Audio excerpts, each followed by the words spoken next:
ಎಲ್ರಿಗೂ ನಮಸ್ಕಾರ. ನಾವು 2 ದಿನ ಏನೈತಿ ಜಿಯೋಗ್ರಫಿದ ಗ್ಲೋಬ್ ಮತ್ತು ನಕಾಶೆಯನ್ನು ನೋಡಿದ್ವಿ.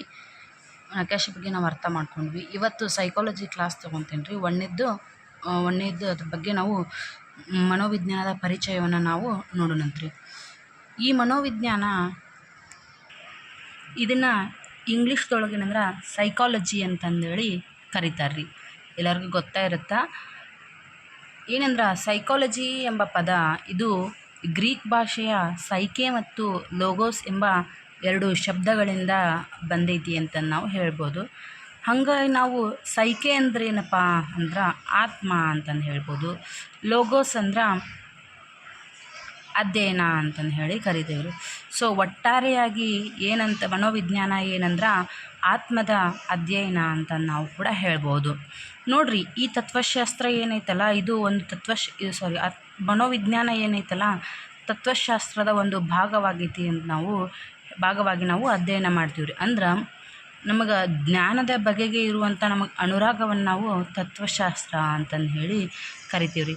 ಇದು ತತ್ವಶಾಸ್ತ್ರದ ಒಂದು ಭಾಗವಾಗಿತ್ತು. ಇವಾಗೇನಂದ್ರೆ ಸ್ವತಂತ್ರ ಶಾಖೆಯಾಗಿದ್ದು ಬೆಳೆದು ನಿಂತೈತ್ರಿ ಮನೋವಿಜ್ಞಾನ. ಓಕೆ, ಈ ಮನೋವಿಜ್ಞಾನಕ್ಕೆ ಬಂದಿರುವಂತಹ ಮೂಲವು ಏನಪ್ಪ ಅಂತಂದ್ರೆ ಈ ಮನೋವಿಜ್ಞಾನ ಏನೈತಲ್ಲ 2 ಮೂಲಗಳಿಂದ ಉಗಮವಾಗೈತಿ ಅಂತ ನಾವು ಹೇಳ್ಬೋದು ರೀ. ಯಾವ್ಯಾವ್ದು ಅಂದ್ರೆ ತತ್ವಶಾಸ್ತ್ರ ಮತ್ತು ವಿಜ್ಞಾನ ಅಂತಂದು ಹೇಳ್ಬೋದು ರೀ. ಏನು ತತ್ವಶಾಸ್ತ್ರ ವಿಜ್ಞಾನ ಅಂತಂದ್ರೆ ನೋಡ್ರಿ, ಈಗ ನಾವು ತತ್ವಶಾಸ್ತ್ರ ಏನಂದ್ರೆ ದೇಹ ಮತ್ತು ಮನಸ್ಸುಗಳ ನಡುವಿನ ಸಂಬಂಧವನ್ನು ನಾವೇನಂತೀವಿ ಅಂದ್ರೆ ತತ್ವಶಾಸ್ತ್ರ ಅಧ್ಯಯನ ಮಾಡ್ತಾಯಿದ್ರಿ. ತತ್ವಶಾಸ್ತ್ರ ಏನು ಅಧ್ಯಯನ ಮಾಡತ್ರಿ? ದೇಹ ಮತ್ತು ಮನಸ್ಸುಗಳ ನಡುವಿನ ಸಂಬಂಧವನ್ನು ಈ ತತ್ವಶಾಸ್ತ್ರ ಅಧ್ಯಯನ ಮಾಡಿದ್ರೆ ಈ ವಿಜ್ಞಾನ ಏನೈತಲ್ಲ ಮಾನವನ ವರ್ತನೆಯನ್ನು ವೈಜ್ಞಾನಿಕವಾಗಿ ಅಧ್ಯಯನ ಮಾಡೋದೇನಂದ್ರೆ ವಿಜ್ಞಾನ ಅಂತಂದು ಹೇಳ್ಬೋದು ರೀ. ನೋಡಿರಿ, ಇಷ್ಟ ರೀ, ಸಿಂಪಲ್, ಏನಿಲ್ಲ. ಈ ತತ್ವಶಾಸ್ತ್ರ ಏನಂದ್ರೆ ನಮ್ಮ ದೇಹ ಮತ್ತು ಮನಸ್ಸುಗಳ ನಡುವಿನ ಸಂಬಂಧವನ್ನು ನಾವು ಏನಂದ್ರೆ ಅದು ಅಧ್ಯಯನ ಮಾಡ್ತೈತ್ರಿ ತತ್ವಶಾಸ್ತ್ರ. ವಿಜ್ಞಾನ ಏನಂದ್ರೆ ಮಾನವನ ವರ್ತನೆಯನ್ನು ಅಂದ್ರೆ ನಮ್ಮ ವರ್ತನೆಗಳನ್ನು ಏನಂದ್ರೆ ವೈಜ್ಞಾನಿಕವಾಗಿ ಅಧ್ಯಯನ ಮಾಡ್ತೈತ್ರಿ. ಹಾಗಾಗಿ ಅದಕ್ಕೆ ವಿಜ್ಞಾನ ಅಂತ ನಾವು ತಿಳಿಸ್ಬೋದು ರೀ. ಓಕೆ, ಈ ಮನೋವಿಜ್ಞಾನದ ಕೆಲವು ಬೆಳವಣಿಗೆಯ ಆಯಾಮಗಳದಾವ ನೋಡ್ರಿ. ಯಾವುದ್ಯಾವ್ದಂದ್ರೆ ಆತ್ಮದ ಅಧ್ಯಯನ. ಫಸ್ಟಿಗೆ ಏನಂದ್ರೆ ಆತ್ಮದ ಅಧ್ಯಯನ ಅಂದರು, ಮತ್ತು ಮನಸ್ಸಿನ ಅಧ್ಯಯನ ಅಂದರು, ಪ್ರಜ್ಞೆಯ ಅಧ್ಯಯನ ಅಂದರು, ವರ್ತನೆಯ ಅಧ್ಯಯನ ಅಂತಂದು ಹೇಳಿದ್ರಿ.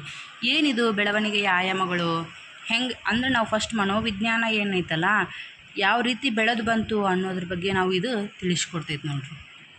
ಫಸ್ಟಿಗೆ ನಾವು ಆತ್ಮದ ಅಧ್ಯಯನ ಅಂದ್ರೆ ಏನು ಅನ್ನೋದನ್ನು ನೋಡ್ಕೊಂಡ್ರಿ.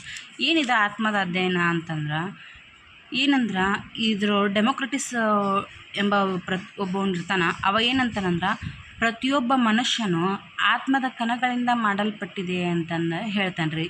ಏನಂದ್ರೆ ಆತ್ಮದ ಕಣಗಳಿಂದ ಮಾಡಲ್ಪಟ್ಟಿದೆ. ಹಾಗಾಗಿ ನಾವು ಈ ಮನೋವಿಜ್ಞಾನವನ್ನು ಆತ್ಮದ ಅಧ್ಯಯನ ಅಂತಂದು ಹೇಳಿ ಓದಬೇಕು ಅಂತಂದು ಹೇಳ್ತಾನೆ ರೀ. ಈ ಆತ್ಮದ ಅಧ್ಯಯನ ಫಸ್ಟಿಗೆ ಯಾವಾಗ ಕಂಡಂತಂದ್ರೆ 16th century ಒಳಗೆ ಆತ್ಮದ ಅಧ್ಯಯನ ಅಂತಂದು ಹೇಳಿ ಕರೀತಿದ್ರು. ಇದರೊಳಗೆ ಬರುವಂತಹ ವಿಜ್ಞಾನಿಗಳು ಯಾರ್ಯಾರಂದ್ರೆ ಅರಿಸ್ಟಾಟಲ್ ಆಗಿರ್ಬೋದು, ಸಾಕ್ರೆಟಿಸ್ ಆಗಿರ್ಬೋದು, ಪ್ಲೇಟೋ ಆಗಿರ್ಬೋದು, ಇವರೆಲ್ಲ ಏನಂದ್ರೆ ಈ ಆತ್ಮದ ಅಧ್ಯಯನಕ್ಕೆ ಒತ್ತು ಕೊಟ್ಟಿದ್ರು ಅಂತಂದು ನಾವು ಹೇಳ್ಬೋದು. ಈ ಆತ್ಮದ ಅಧ್ಯಯನವನ್ನು ಬರ್ತಾ ಏನು ಮಾಡಿದ್ರಂದ್ರೆ ಕೈ ಬಿಟ್ರಿ. ಯಾಕಂದ್ರೆ ಇದು ಆತ್ಮ ಅನ್ನೋದು ಅಗೋಚರವಾಗೈತಿ, ಅದ್ರ ಬಗ್ಗೆ ನಾವು ಅಧ್ಯಯನ ಮಾಡೋದು ನಮ್ಗೆ ಕಷ್ಟಕರ ಆಗೈತಿ ಅಂತಂದು ಹೇಳಿ ಅದನ್ನು ಬಿಟ್ಟು ಶಬ್ದದ ಉತ್ಪತ್ತಿ ಪ್ರಕಾರ ಮನೋವಿಜ್ಞಾನ ಆತ್ಮದ ಅಧ್ಯಯನ ಅಂತಂದು ಹೇಳ್ತಾರೆ. ಆದರೆ ಆತ್ಮವನ್ನು ನಾವು ಅರ್ಥ ಮಾಡ್ಕೊಳೋದು ಕಷ್ಟಕರ ಆಗೈತಿ. ಸೊ ಹಾಗಾಗಿ ಆತ್ಮದ ಅಧ್ಯಯನ ಅಲ್ಲ, ಇದು ನಮಗೆ ತಿಳ್ಕೊಳಕ್ಕೆ ಕಷ್ಟ ಆಗುತ್ತಾ ಅನ್ನೋ ಸಲುವಾಗಿ ಇದನ್ನು ಆತ್ಮದ ಅಧ್ಯಯನ ಅನ್ನೋದನ್ನು ಕೈ ಬಿಟ್ಟರು ಅಂತಂದು ಹೇಳಿ ಅನ್ಬೋದು ರೀ. ಇನ್ನು ನೆಕ್ಸ್ಟ್ ಮತ್ತು ಮನಸ್ಸಿನ ಅಧ್ಯಯನ ಅಂತಂದು ಹೇಳಿ ಕರೆದ್ರಿ. ಯಾರಂದ್ರೆ ಡಾಂಟೆ ಅವರು ಏನದಾರಲ್ಲ ಇವರೆಲ್ಲ ಏನಂದ್ರೆ ಮನಸ್ಸಿನ ಅಧ್ಯಯನ ಅಂತಂದು ಹೇಳಿ ಕರೆದ್ರು. ಇವರೆಲ್ಲ ಮತ್ತು ಇನ್ನೊಬ್ರು ಬರ್ತಾರೆ, ವಿಲಿಯಂ ಜೇಮ್ಸ್ ಅನ್ನೋರು. ಡಾಂಟೆ ಮತ್ತು ವಿಲಿಯಂ ಜೇಮ್ಸ್ ಇವರೆಲ್ಲ ಏನಂದ್ರೆ ಮನೋವಿಜ್ಞಾನ ಏನೈತಲ್ಲ ಮನಸ್ಸಿನ ಅಧ್ಯಯನ ಅಂತಂದು ಹೇಳಿ ಆ ಮನಸ್ಸಿನ ಅಧ್ಯಯನದ ಬಗ್ಗೆ ಜಾಸ್ತಿ ಫೋಕಸ್ ಮಾಡ್ತಾರೆ. ಆದರೆ ಇದನ್ನು ಕೈ ಬಿಟ್ರಿ. ಯಾಕಂದ್ರೆ ಮನಸ್ಸಿನ ಅಧ್ಯಯನ ಅಂದ್ರೆ ಇದನ್ನು ನಾವು ಅರ್ಥ ಮಾಡ್ಕೊಳೋದು ಭಾಳ ಕಷ್ಟ ಇರುತ್ತೆ ಅಂತನೂ ಸಲುವಾಗಿ ಈ ಮನಸ್ಸಿನ ಅಧ್ಯಯನವನ್ನು ಕೈ ಬಿಟ್ಟರು ಅಂತ ನಾವು ಹೇಳ್ಬೋದು ರೀ. ಇನ್ನು 19th century ಒಳಗೆ ಪ್ರಜ್ಞೆಯ ಅಧ್ಯಯನ ಅಂತಂದು ಹೇಳಿ ಇದನ್ನು ಮಾಡಿದ್ರಿ. ಈ ಪ್ರಜ್ಞೆಯ ಅಧ್ಯಯನ ಅನ್ನೋದನ್ನು ಜಾಸ್ತಿ ಪ್ರಚಲಿತಗೊಳಿಸಿದವರು ಯಾರಂತಂದ್ರೆ ವಿಲಿಯಂ ಊಂಟ್ ನೋಡ್ರಿ. Very important. ಪ್ರಜ್ಞೆ ಅಧ್ಯಯನ ಅಂತಂದ್ರೆ ವಿಲಿಯಂ ಊಂಟ್ ಅನ್ನೋದು ನೆನ್ಪಿಟ್ಕೋಬೇಕು ನಾವು. ಇದನ್ನು ಜಾಸ್ತಿ ಏನಂದ್ರೆ ಬೆಳಕಿಗೆ ತಂದವ್ರು ಅಂದ್ರೆ ವಿಲಿಯಂ ಊಂಟ್ ಯಾರಂತ ಗೊತ್ತಲ್ಲ ನಿಮ್ಗೆ? Very important. ಎಲ್ಲ ಕ್ವಶನ್ಸ್ ಒಳಗೂ ಎಲ್ಲ ಎಕ್ಸಾಮ್ ಒಳಗೂ ಇವನ ಬಗ್ಗೆ ಕ್ವಶನ್ಸ್ ಕೇಳ್ಯಾರ್ರಿ. ಏನು ಗೊತ್ತಾ? 1879ರಲ್ಲಿ ಜರ್ಮನಿಯ ಲಿಪ್ಜಿಗ್ ಎಂಬಲ್ಲಿ ಮೊಟ್ಟ ಮೊದಲ ಪ್ರಯೋಗಶಾಲೆಯನ್ನು ತೆರಿತಾನ್ರಿ ಇವ. ಓಕೆ, ಇದನ್ನು ನೆನ್ಪಿಟ್ಕೋಬೇಕು ನೋಡ್ರಿ. ಈ ಪ್ರಜ್ಞೆಯ ಅಧ್ಯಯನವನ್ನು ಸಿಗ್ಮಂಡ್ ಫ್ರಾಯ್ಡ್ ಅವರು ಕೈ ಬಿಡ್ತಾರ್ರಿ. ಯಾಕಂದ್ರೆ ಈ ಪ್ರಜ್ಞೆ ಅನ್ನೋದು ಏನೈತಲ್ಲ ಮನಸ್ಸಿನ ಇದ್ರೊಳಗಂದ್ರೆ ನಾವು ಇದನ್ನು ಅಧ್ಯಯನ ಮಾಡ್ಕೊಳೋದು ಏನಂದ್ರೆ ಕಷ್ಟಕರ ಆಗುತ್ತಾ. ಏನಂದ್ರೆ ಮನುಷ್ಯನ ಮನಸ್ಥಿತಿ ಅಂದ್ರೆ 3 ರೀತಿ ಒಳಗಿರುತ್ತೆ ಅಂತಂದು ಹೇಳ್ತಾರೆ ರೀ. ಯಾರು? Sigmund Freud. ಈ ಸಿಗ್ಮಂಡ್ ಫ್ರಾಯ್ಡ್ ಅಂದ್ರೆ ಜಾಗೃತಾವಸ್ಥೆ, ಅರೆ ಜಾಗೃತಾವಸ್ಥೆ, ಸೂಕ್ತ ಪ್ರಜ್ಞಾವಸ್ಥೆ ಅಂತಂದು 3 ರೀತಿಯಾಗಿ ಇವರು ಹೇಳ್ತಾರೆ ರೀ. ಸೊ ಹಾಗಾಗಿ ನಾವು ಅರ್ಥ ಮಾಡ್ಕೊಳ್ಳೋದು ಕಷ್ಟ ಅಂತನ್ನೋ ಸಲುವಾಗಿ ಈ ಪ್ರಜ್ಞೆಯ ಅಧ್ಯಯನ ಅನ್ನೋದನ್ನು ಕೂಡ ತೆಗೆದು ಹಾಕ್ತಾರೆ ರೀ. ಇನ್ನು 20th ಸೆಂಚುರಿ ಒಳಗೆ ವರ್ತನೆಯ ಅಧ್ಯಯನ ಅಂತಂದು ಹೇಳಿ ಇದನ್ನು ಮಾಡ್ತಾರೆ. ಏನದು ವರ್ತನೆ ಅಂತಂದ್ರೆ ವಸ್ತುನಿಷ್ಠವಾಗಿ ವೀಕ್ಷಿಸಬಹುದಾದಂಥ ಕ್ರಿಯೆ ಅಥವಾ ಚಟುವಟಿಕೆಯನ್ನು ವರ್ತನೆ ಅನ್ಬೋದು ನೋಡ್ರಿ. ಏನ್ರಿ ವರ್ತನೆ ಅಧ್ಯಯನ ಅಂದ್ರೆ ವಸ್ತುನಿಷ್ಠವಾಗಿ ನಾವು ಅರ್ಥ ಮಾಡ್ಕೊಂಡು ಅಥವಾ ವೀಕ್ಷಿಸಬಹುದು ಅಥವಾ ಅಂಥ ಚಟುವಟಿಕೆಗಳನ್ನು ನಾವು ವರ್ತನೆ ಅಂತಂದು ಹೇಳ್ಬೋದು ರೀ. ಈ ವರ್ತನಾವಾದದ ಪಿತಾಮಹ ಅಂದ್ರೆ ಜಾನ್ ಬಿ ವಾಟ್ಸನ್. ಪ್ರಜ್ಞೆ ಅಧ್ಯಯನದ್ದು ವಿಲಿಯಂ ಊಂಟ್ ಮತ್ತು ವರ್ತನಾವಾದದ ಪಿತಾಮಹ John B Watson. John B Watson ಯಾರಂದ್ರೆ ವೀಕ್ಷಣವಾದದ ಪಿತಾಮಹ ಅಂತಂದು ಹೇಳ್ತಾರೆ ನೋಡ್ರಿ. ಈ ಜಾನ್ ಬಿ ವಾಟ್ಸನ್ ಏನಿದಾರಲ್ಲ 1913 ವರ್ತನಾವಾದ ಎಂಬ ಪುಸ್ತಕವನ್ನು ಬರೀತಾರೆ ನೋಡ್ರಿ. ಏನು ಬರೀತಾರೆ ರೀ? ವರ್ತನಾವಾದ ಪುಸ್ತಕ ಅಂತಂದು ಹೇಳಿ 1913 ಬರೀತಾರೆ ರೀ. ಸೊ ಇದು ಇವಾಗ ಏನೈತಲ್ಲ ಪ್ರಸ್ತುತವಾಗಿ ಈ ಮನೋವಿಜ್ಞಾನವು ವರ್ತನಾ ಮನೋವಿಜ್ಞಾನ ಆಗೈತಿ ಅಂತ ನಾವು ಹೇಳ್ಬೋದು ರೀ. ಈ ಆಧುನಿಕ ಮನೋವಿಜ್ಞಾನದ ವಾಕ್ಯ ಏನಪ್ಪ ಅಂದ್ರೆ ಮಾನವನ ವರ್ತನೆಯ ಜೊತೆಗೆ ಮಾನಸಿಕ ಪ್ರಕ್ರಿಯೆಗಳನ್ನು ಅಧ್ಯಯನ ಮಾಡುವ ಪ್ರವೃತ್ತಿಯಾಗೈತಿ ಇದು ವರ್ತನೆ ಅಂತ. ಏನಂದ್ರೆ ಮಾನವನ ವರ್ತನೆ, ನಮ್ಮ ವರ್ತನೆಗಳು ಏನದಾವಲ್ಲ ಅದ್ರ ಜೊತೆಗಿನ ಮಾನಸಿಕ ಪ್ರಕ್ರಿಯೆಗಳನ್ನು ಅಧ್ಯಯನ ಮಾಡೋದೇ ಈ ಮನೋವಿಜ್ಞಾನ ಅಂತ ನಾವು ಹೇಳ್ಬೋದು ರೀ. ಇನ್ನು ನಾವು ಈ ಮನೋವಿಜ್ಞಾನದ ವಾಕ್ಯಗಳನ್ನು ನೋಡ್ರಿ. ಏನಿದು ಮನೋವಿಜ್ಞಾನದ ವಾಕ್ಯಗಳು ಅಂದ್ರೆ ಯಾರ್ಯಾರು ಏನು ಹೇಳ್ಯಾರಪ್ಪ ಅಂದ್ರೆ ಎಬ್ಬಿಂಗ್ಹಾಸ್ರವರು ಹೇಳ್ತಾರೆ ನೋಡ್ರಿ. ಮನೋವಿಜ್ಞಾನ ಇತಿಹಾಸ ಚಿಕ್ಕದು ಆದರೆ ಅದರ ವ್ಯಾಪ್ತಿ ದೊಡ್ಡದು. ಅಂದ್ರೆ ಮನೋವಿಜ್ಞಾನವನ್ನು ನಾವು ಕಲ್ತ್ಕೋಬೇಕಾದ್ರೆ ಅದ್ರ ಇತಿಹಾಸ, ಅದ್ರ ಬೆಳೆದು ಬಂದ ರೀತಿ ಏನೈತಲ್ಲ ಅದು ಚಿಕ್ಕದಾಗೈತಿ. ಆದರೆ ಬರ್ತಾ ಆಧುನಿಕವಾಗಿ ಇಲ್ಲಿಯವರೆಗೂ ಏನೈತಲ್ಲ ಅದರ ವ್ಯಾಪ್ತಿ ತುಂಬ ದೊಡ್ಡದಾಗಿದೆ ಅಂತಂದು ಹೇಳಿ ನಾವು ಹೇಳ್ಬೋದು ರೀ. ಅದು ಮನೋವಿಜ್ಞಾನದ ವ್ಯಾಪ್ತಿ ದೊಡ್ಡದಾಗಿದ್ದಕ್ಕೆ ನಾವು ಅದನ್ನು ಈಗ ಅಭ್ಯಾಸ ಮಾಡಕ್ಕಂತೀವಲ್ಲ. ಸೊ ಹಾಗಾಗಿ ಅವ್ರು ಎಬ್ಬಿಂಗ್ಹಾಸ್ರವರು ಎಷ್ಟು ಅರ್ಥಪೂರ್ಣವಾಗಿ ಹೇಳ್ಯಾರ ನೋಡ್ರಿ ಇದನ್ನ. ಇನ್ನು ಸ್ಕಿನ್ನರ್ ಅವ್ರು ಹೇಳ್ತಾರೆ ಬೋಧನೆ ಮತ್ತು ಕಲಿಕಾ ಪ್ರಕ್ರಿಯೆಗೆ ಈ ಮನೋವಿಜ್ಞಾನ ಸಂಬಂಧಿಸಿದೆ.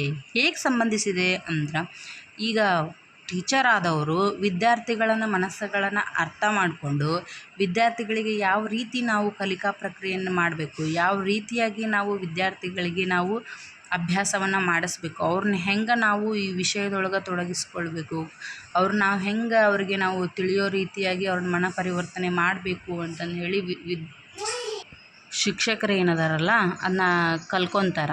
ಸೊ ಹಾಗಾಗಿ ಈ ಮನೋವಿಜ್ಞಾನ ಏನೈತಲ್ಲ ಬೋಧನಾ ಮತ್ತು ಕಲಿಕಾ ಪ್ರಕ್ರಿಯೆಗೆ ಸಂಬಂಧಿಸೈತಿ ಅಂತಂದೇಳಿ ಸ್ಕಿನ್ನರ್ ಅವ್ರು ಹೇಳ್ತಾರೆ. ಇನ್ನು ಪಿಲ್ ಎಂಬ ವಿಜ್ಞಾನ ಏನು ಹೇಳ್ತಾನಂದ್ರೆ ಶಿಕ್ಷಣವನ್ನು ವೈಜ್ಞಾನಿಕವಾಗಿ ಅಧ್ಯಯನ ಮಾಡುವ ಶಾಸ್ತ್ರ ಅಂತಂದು ನಾವು ಹೇಳ್ಬೋದು ರೀ. ಏನು ರೀ ಮನೋವಿಜ್ಞಾನ ಅಂದ್ರೆ ಶಿಕ್ಷಣವನ್ನು ವೈಜ್ಞಾನಿಕವಾಗಿ ಅಂದರೆ ಈ ಶಿಕ್ಷಣವನ್ನು ಐತಲ್ಲ ಹಳೆ ರೀತಿಯಾಗಿ ಓದೋದ್ರ ಬದಲು ನಾವು ವೈಜ್ಞಾನಿಕವಾಗಿ ಮಕ್ಕಳಿಗೆ ಇಷ್ಟ ಆಗೋ ರೀತಿಯಲ್ಲಿ ಮಕ್ಕಳು ಹೇಗೆ ಅವ್ರನ್ನ ನಾವು ತಲ್ಲೀನಗೊಳಿಸ್ಬೇಕು, ಹೇಗೆ ನಾವು ನಮ್ಮ ಈ ಕ್ಲಾಸಲ್ಲಿ ನಾವು ಅಳವಡಿಸ್ಕೊಳ್ಬೇಕು ಅನ್ನೋದ್ರ ಬಗ್ಗೆ ನಾವು ಹೊಸದಾಗಿ ತಿಳ್ಕೊತೀವಿ. ಅದನ್ನೇನಂದ್ರೆ ಇವರು ವೈಜ್ಞಾನಿಕವಾಗಿ ಅಧ್ಯಯನ ಮಾಡುವ ಶಾಸ್ತ್ರ ಅಂತಂದು ಹೇಳಿ ಪಿಲ್ರವ್ರು ಹೇಳ್ಯಾರ ರೀ. ಇನ್ನು ಮತ್ತು ಕ್ರೋ ಅವರು ಏನು ಹೇಳ್ತಾರಂದ್ರೆ ವ್ಯಕ್ತಿಯ ಹುಟ್ಟಿನಿಂದ ಮುಪ್ಪಾವಸ್ಥೆಯವರೆಗೂ ಕಲಿಕೆ ಅನುಭವಗಳನ್ನು ವೈಜ್ಞಾನಿಕವಾಗಿ ವಿವರಿಸುವ ವಿಜ್ಞಾನ ಆಗೈತಿ ಅಂತಂದು ಹೇಳ್ತಾರೆ. ಏನಂತಾರೆ ಇವರು? ವ್ಯಕ್ತಿ ಯಾವಾಗ ಹುಟ್ತಾನಲ್ಲ ಆ ಹುಟ್ಟಿನಾಗಿಂದ ಸಾಯುವವರೆಗೂ ಏನಂದ್ರೆ ಈ ಕಲಿಕೆ ಅನುಭವಗಳನ್ನು ಅಂದ್ರೆ ಹೋಗಿ ನಾವು ಕ್ಲಾಸ್ದೊಳಗೆ ಹೋಗಿ ಕಲಿಬೇಕು, ಏನು ಟೀಚರ್ಸ್ನೇ ಹೇಳಬೇಕು ಅಂತಂದಲ್ಲ, ನಾವು ಸಾಮಾಜಿಕವಾಗಿ ಆಗಿರ್ಬೋದು ಇನ್ನೊಬ್ಬರನ್ನ ನೋಡಿ ಈ ರೀತಿಯಾಗಿ ವಿವಿಧ ರೀತಿಯಲ್ಲಿ ನಾವು ಕಲಿಕಾ ಅನುಭವಗಳನ್ನು ಹೊಂದಿರ್ತೀವಿ. ಸೊ ಅವುಗಳ ಅನುಭವಗಳನ್ನು ವೈಜ್ಞಾನಿಕವಾಗಿ ವಿವರಿಸುವ ವಿಜ್ಞಾನ ಈ ಮನೋವಿಜ್ಞಾನ ಆಗೈತೆ ಅಂತ ನಾವು ಹೇಳ್ಬೋದು ರೀ.